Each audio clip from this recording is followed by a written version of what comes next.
Okay, let's continue.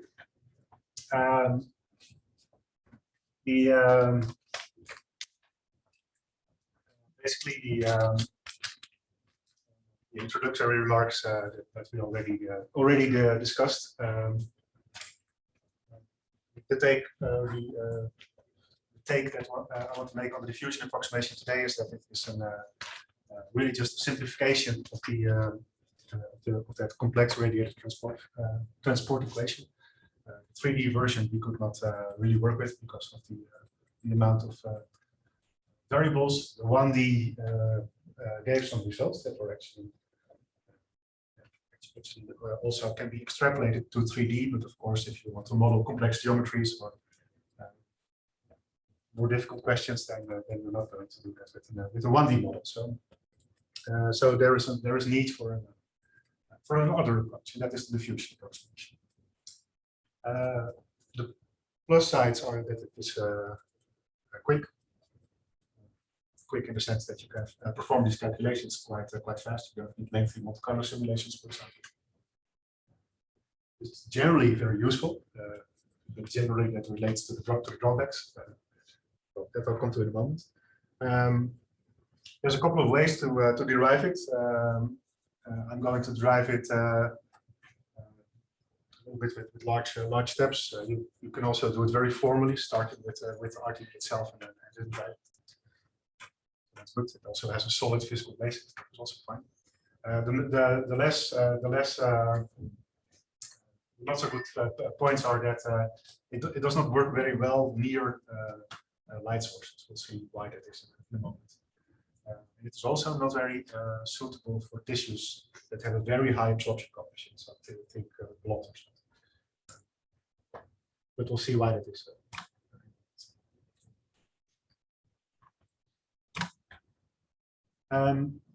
So it's called the diffusion approximation, and this diffusion somehow implies that there is no real preferential direction. So when you think of Brownian motion, there is no real preferential direction of a given photon at a given time. It's more or less randomized. So the scattering, the idea is that scattering randomizes the direction of the photons of the light.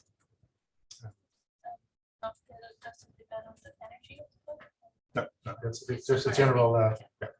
Yeah, so the energy of the photon, that will be the wavelength, which means that the absorption coefficient and the scattering coefficient, these depend on wavelength. So you will see different effects, but the idea of diffusion does not depend. But this randomization idea, so that the directions has to be randomized, that also implies that this approximation is going to be valid only when there have been many scattering events. So when so let's say all the photons come in with the same direction. If there is only one scattering event, then there will be some change. But usually for tissues, most of the light is scattered in the forward direction. So many of them will still retain part of the instant direction. So only after many scattering events will that randomization truly take effect. And that is exactly the reason why it's not good near sources, because if you're very near a source, then there have not been yet a lot of scattering events. And it also explains why it's not good at very high absorption, because if the absorption is very high, photons are already absorbed before they can have a lot of scattering events. So that's basically where that limitation comes from. Okay. We can start describing this photon propagation as a diffusion process by again looking at the fluence rate. So the amount of power that flows through an area at the location R in all directions, 1 square meter. Or expressed in energy, that is then joules per second per square meter, so the amount of energy flowing through an area at or per unit time in all directions. We can find the concentration of optical energy. So concentration here means a spatial concentration of optical energy. So that would be, let's give it symbol C, but the unit would be then joule per cubic meter. And since that optical energy flows with the speed of light, so C, that would be the divided by the reflected index. Since it flows with that speed, we can link this. We can link this concentration of optical energy with our fluence rate that we already had. So basically, the fluence rate, speed of light times that concentration gives us the fluence rate. So it is a measure. The fluence rate is a measure of the volume concentration of photon energy. So now diffusion, in general, is the process that where particles, or in our case photons, move down a concentration gradient. Concentration here is higher than it is here, then the net flow into that direction. So this gradient-driven movement is described by a fixed first law of diffusion. If you ever encountered that one, yeah. Yeah. Then you'll not be surprised by this notation. So there is a concentration gradient, CDX, that will result into a net flux proportionality constant called diffusivity. So if you now look at the units, in our case, we have a net flux. We've encountered that before the break. That was 1 per square meter. We just defined our concentration of photon energy as joules per cubic meter. So if we take the differential of that, that will become joules per meter to the 4th power. And to tie it together, that means that G needs to have units square meter per second.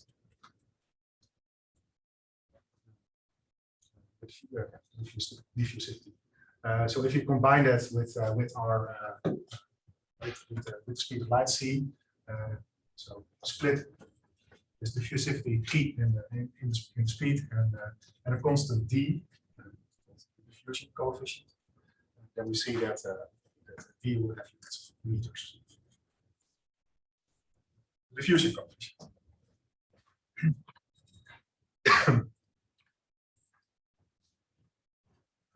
So fluence rate was proportional to the concentration. It's a measure of the concentration of photon energy. And fixed law, fixed first law of diffusion, but now written in terms of the radiometric quantities, then reads like this. So the net flux on the left-hand side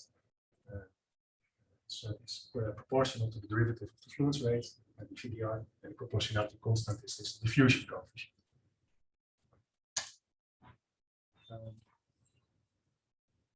So in the 1D case, we had a very similar expression. So they are switched here on the left hand and right hand side.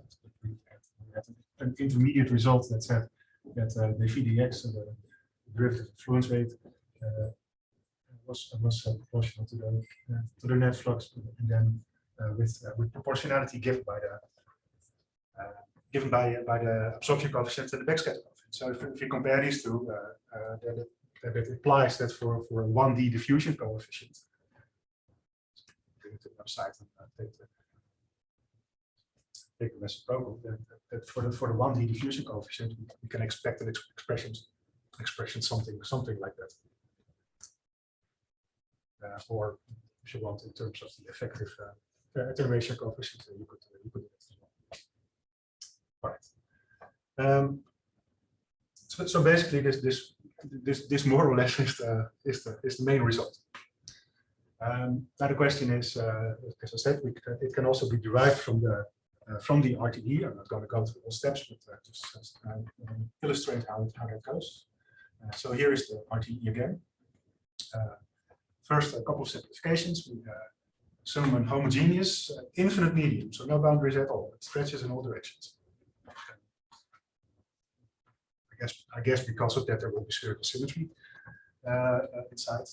And the idea is now to express the radiance as a series expansion of spherical harmonics, which you can do in that spherical symmetry. The phase function as a series of expansion of Legendre polynomials, which also obey that symmetry. So here on the Legendre polynomials, here's an illustration of the spherical harmonics. So the idea is just to express this whole equation in terms of. So first, quickly, these Legendre polynomials. For that expansion of the phase function, so p of x, p of x is then cosine theta. We assume that there is only theta dependence, and that is always in the form of cosine theta term. So p of x cosine theta is then written as an expansion, so summation over n Legendre polynomials, p of n. See there, with the weight factor given by this Legendre moment, Gn, and then factor depends on the n itself. You can do this. You can do this approach for any phase function. It also means, as a brief sidestep, that you can characterize the phase function in terms of these Legendre moments. So, instead of working with the whole function, you would say, okay, maybe 3 or 4 or 5 of these Legendre moments are sufficient to describe the behavior of that phase function. This is the way that these Legendre moments are calculated. So we take the phase function, we multiply it with the order that you want to know, and integrate it over theta, over sine theta d theta, or x over -1 to 1. Exactly. For n is 0, p of x is 1. So the 0th order Legendre polynomial is just a constant 1. So if we would fill in 1 here, then we see that we just have the normalization property of the phase function. So first, the 0th order Legendre moment, the phase function is 1. That's not very useful. For n is 1, the Legendre polynomial is x, so cosine theta.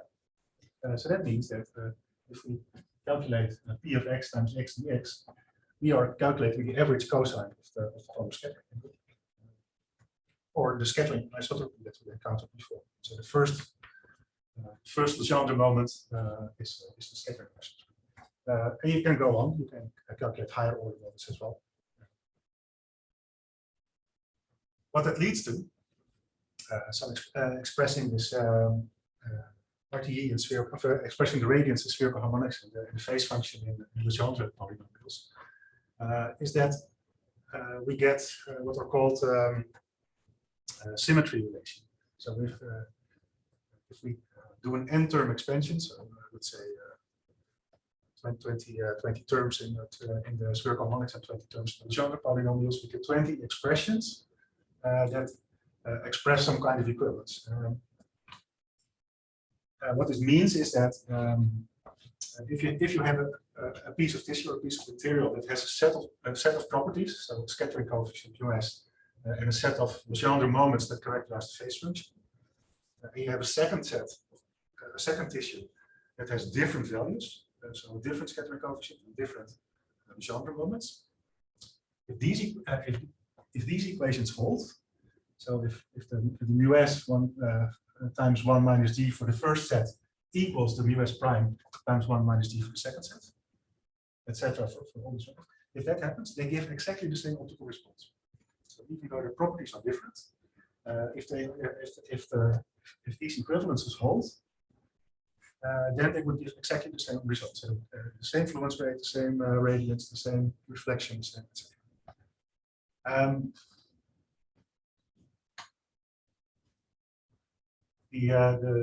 The first one, so what's an n-term expansion, is also complicating things. So what we usually do is just truncate immediately after the first term.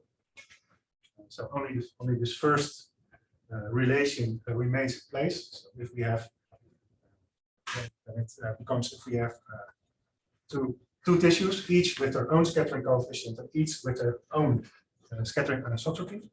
If this product for the first tissue is the same as this product for the second tissue, then they will give the same response. Because of that, because we like introducing new coefficients so much, this one has name. It's called the reduced scattering coefficient. So the scattering coefficient depends on the prime. It's the scattering coefficient multiplied by 1 minus 2. Yeah, so this is then this basically is then also the diffusion approximation again to the RT, but then derives more or less straight from radiative transport equation. So you do this expansion, and you keep only the zeroth order and the first order term. And now, of course, you can also not just throwing arguments that that directions should be randomized, but from a mathematical point of view, you understand as well that if you make an expansion and you only take the two lowest order terms, that has to result in limits of certain limits of validity. That we just saw the remaining similarity relations for the reduced scattering coefficient, US prime, and the resulting equations are again then describing photon propagation as a diffusion process. And you get the same set of equation that we have. Namely this, so fixed law of diffusion. So the net flux is proportional to the gradient of the fluence rate with the diffusion coefficient. So the proportionality constant. Generic purposes, there is a source term there, but you can ignore that one because we're not going to go into. We can derive from that again a second order differential equation for the fluence rate itself, shown here. So the second the derivative of the fluence rate times d is proportional times the fluence rate itself times the absorption coefficient. Ignore the source terms. But the good thing I did not show it, so you have to believe me on this one. But if you derive it this way from the RTE, then you actually get an expression for the diffusion coefficient itself. It turns out that it is 1/3 times that reduced scattering coefficient US prime. The 3 comes from the 3 dimensions of the problem.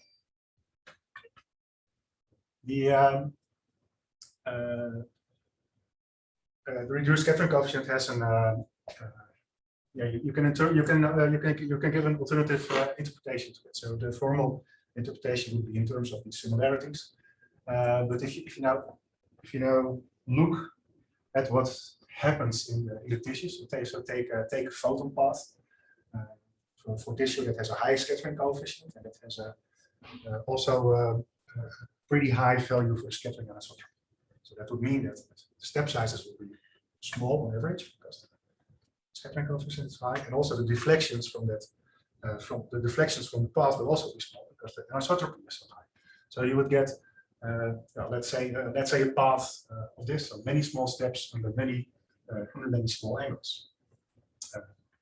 So high G1, a high scattering anisotropy, and a mean free path between the scattering events, and all that is very short because the mu s is so high. So let's say what happens net is that the photon starts its journey at point 1, and then we stop evaluating that. The idea of this, or the interpretation of this reduced scattering coefficient is now that we can have basically the same response, an equivalent response, if we take longer steps, but under longer steps under larger angles. So larger angles could even mean isotropic scattering, so each angle equally probable. So do that, and you could get, for example, a path like drawn there in red, which is roughly equivalent to the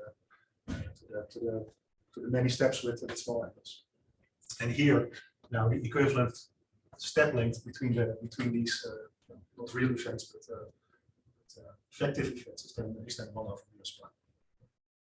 So in reality we have 1/US, but if we have many steps on these small angles, then effectively that could be the same. That could also be considered as few steps with large angles, few larger steps with larger angles.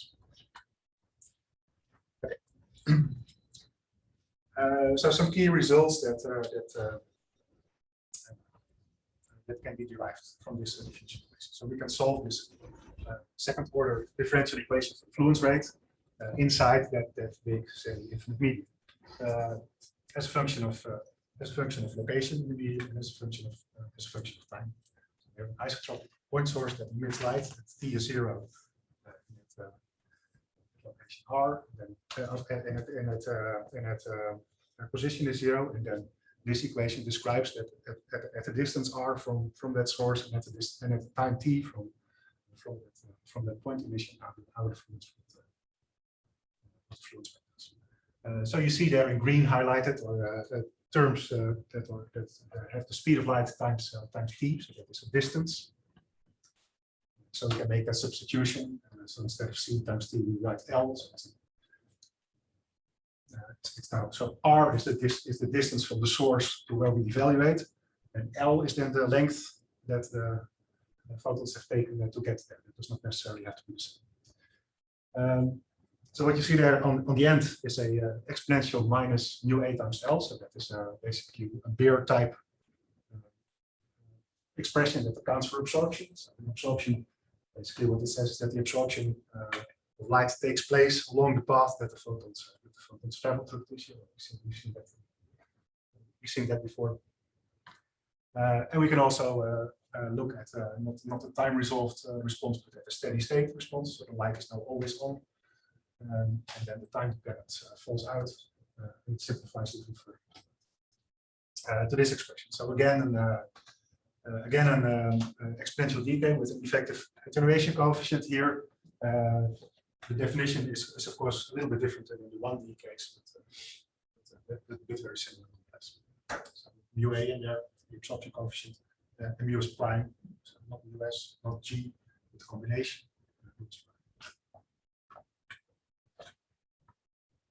There is some controversy in the literature that so if you ever go down this path, you may encounter that. So I'm just going to state it here. There is some debate whether or not the absorption should be included in the diffusion coefficient. So the one side you have people that say the diffusion coefficient is 1/3 times mu prime plus mu a, and on the other side it's 1/3 times mu prime.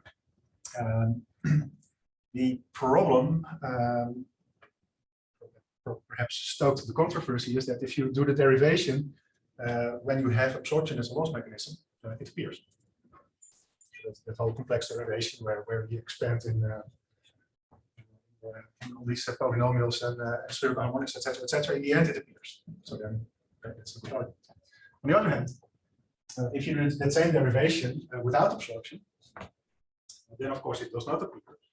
But the argument on that side is no, you can add absorption later if you know the path. You can add this Lambert-Beer type of expression at the end, and then you accounted for absorption as well.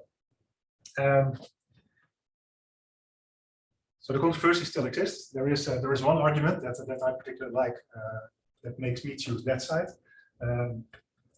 Is that if you have a time resolved response, and if you integrate that over time, you should get a steady state response. It turns out that only works if you pick that definition of the diffusion coefficient. So I'm going to stick with that one. I think the book uses that one. So don't. So if you go reading through the book chapters, then you probably find that one. Is this a big controversy? No, because it really does not matter that much. Because one of the preliminaries we said it does not really work if the absorption is too high. So in general, we will only use that when the absorption is less than the reduced scattering coefficient. So then it's almost equivalent. So it's not okay. So the previous result had a point source inside an infinite in all directions medium. That is not very practical. So the last. I want to devote the last few slides to a solution for semi-infinite geometry. So the medium has a boundary somewhere, but it's infinite in the x and y direction. So there's a boundary here that z is 0. Plus z-axis points into the tissue. The medium there is just void. There's nothing there. But that does allow us to define some boundary conditions. And one of the boundary conditions is that once light has escaped from the tissue, because the medium is empty, is void, it cannot go back. It will just travel. So the only light that enters the tissue is from illumination that we apply. But if it escapes, it's gone. Well, you can then proceed to use these equations to calculate fluence rates. If you know the fluence rate, you can calculate the fluxes at the boundaries using Fick's law, diffusion equation. If you know the escaping flux, you can normalize that on the incident intensity, and you have your reflectivity as a measurement. That's more or less the approach. If you want to go really fancy, you can even account for the refractive index mismatch between that medium. Avoid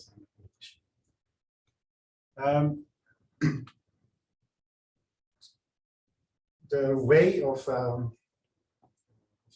doing that is seems a little bit absurd. So instead of a laser beam incident on the tissue, we're going to model that as one of these isotropic light sources that is inside the medium here that emits in all directions.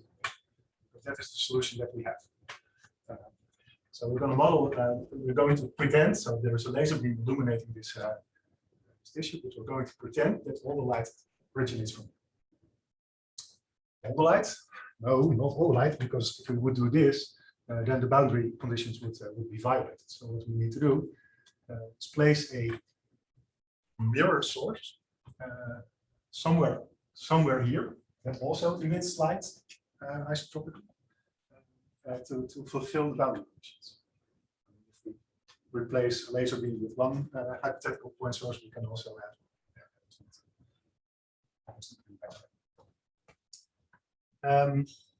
okay. So you can do that. Go through the calculations and try to resolve that. I'll show in a moment. The result, the important practical result is we have illumination here along the z-axis here, and we can calculate for a radial coordinate. So at the surface of the tissue at a distance r from that point of injection, we can, at the function of radial distance, the reflectance. So the fraction of light that is reflected. This is the equation. It's again not a pretty one, but on the other hand, it's not simple enough that you can just program this and then get results real quick. So what are the terms here? We have some distances, R1 and R2, that are functions of spatial coordinates. So Z is the depth position, Z0. I'll get back to it in just a moment. D is the diffusion coefficient, which we also counted already, and rho is that radial distance across the surface. Z0 is the position where we place that hypothetical source, and in principle we can pick any position for that. But it is customary, convenient to place that at exactly one over mu prime. So one reduced mean path length, basically one of these big steps, one of these big steps. So if you pick this one, that immediately, because of the boundary conditions, immediately tells you that you have to place the mirror at above the tissue at Z0 plus 4 times the diffusion coefficient. Follows. Then the diffusion coefficient was sticking to that definition 3 times 1 over 3 times plus prime, and the effective attenuation coefficient, so the exponentials again, is also there. So in the end, the whole expression is again determined only by these optical properties. So these boundary conditions are pretty important because they led to this equation, which is widely used. But you can pick a different set of boundary conditions, and if you do that, you get different results, and that is a little bit disappointing. So here you see this is a little bit complicated enough, on a log scale. Here is the ratio of absorption coefficient and reduced scattering coefficient. So it means that along this axis, the absorption gets stronger and stronger and stronger. On that axis is the reflectance, so the total reflectance that escapes from the tissue. The different curves show basically different boundary conditions.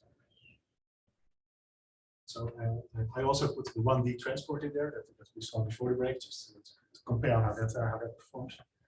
But then the RD, the ones that are labeled with RD1, RD2, and AB, they are different boundary conditions. And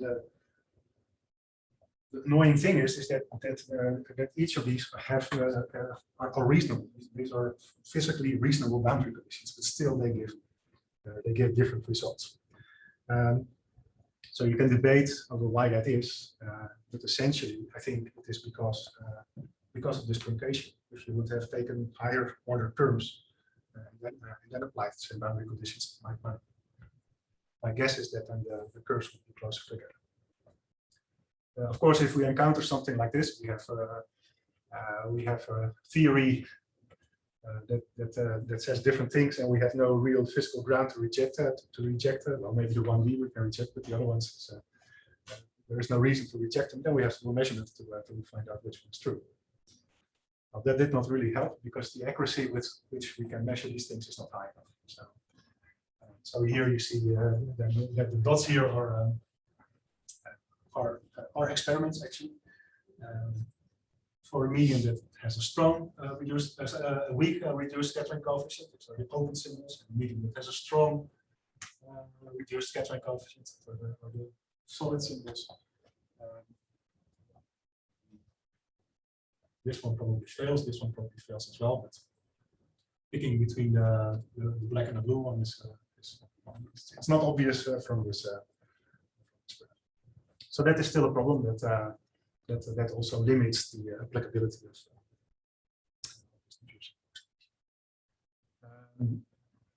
yeah, this is from the book. You can read that later. The last point that Willem makes here is that so it does not work close to light sources. The intuitive interpretation is because the light is not randomized enough yet.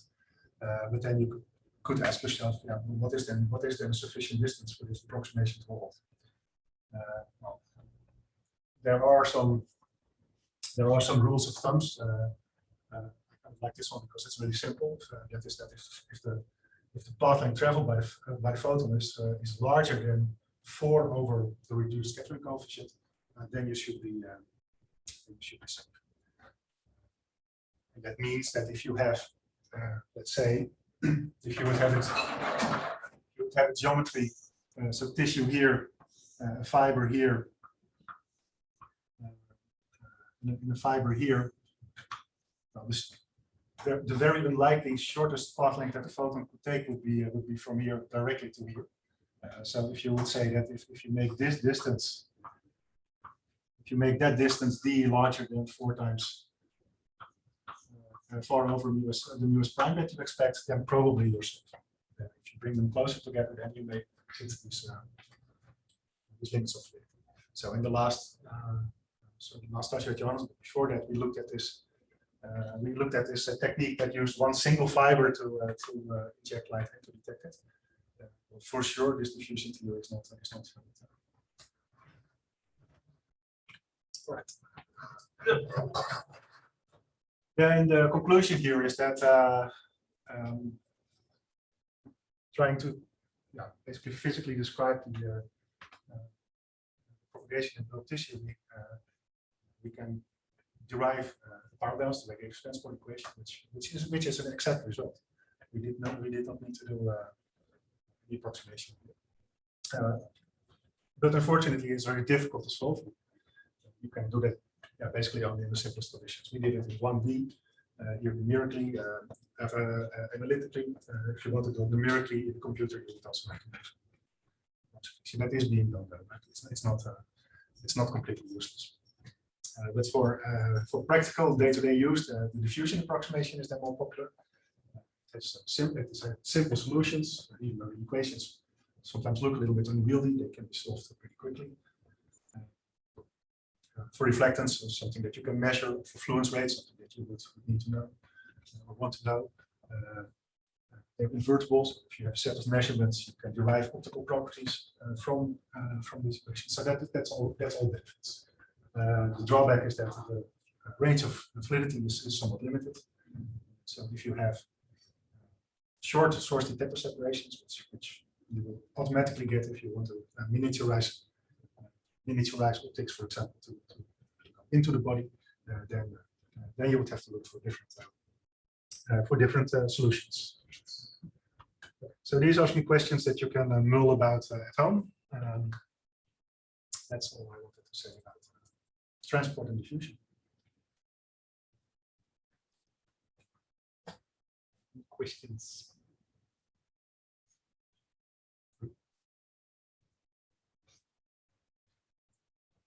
Oh yeah, the nasty surprise is I'm only one click away of putting the third assignment on board. I know you're still working on the second one. That's all fine. So keep going. I would say I'm going to put a deadline on it for the end of next week, so that is the week of the exam, and then at the end. Again, I'm going to be flexible with that, but I have to put in a deadline. So for yourself, at some point you have to put a deadline on it. It's much shorter than the one that you're working on.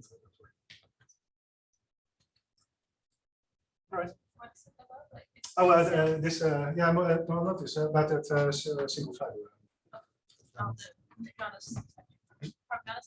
No, that before that.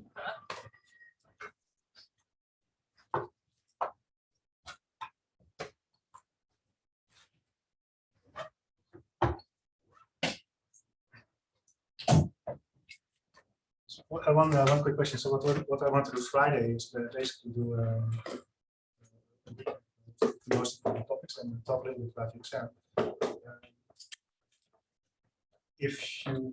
What would you prefer doing? So I think it will be quite short, so maybe an hour or so. We could also do that online. If that is.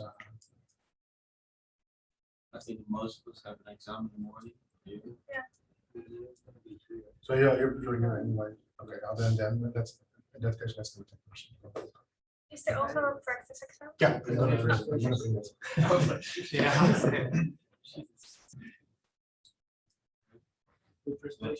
Oh, Yeah, I was scared of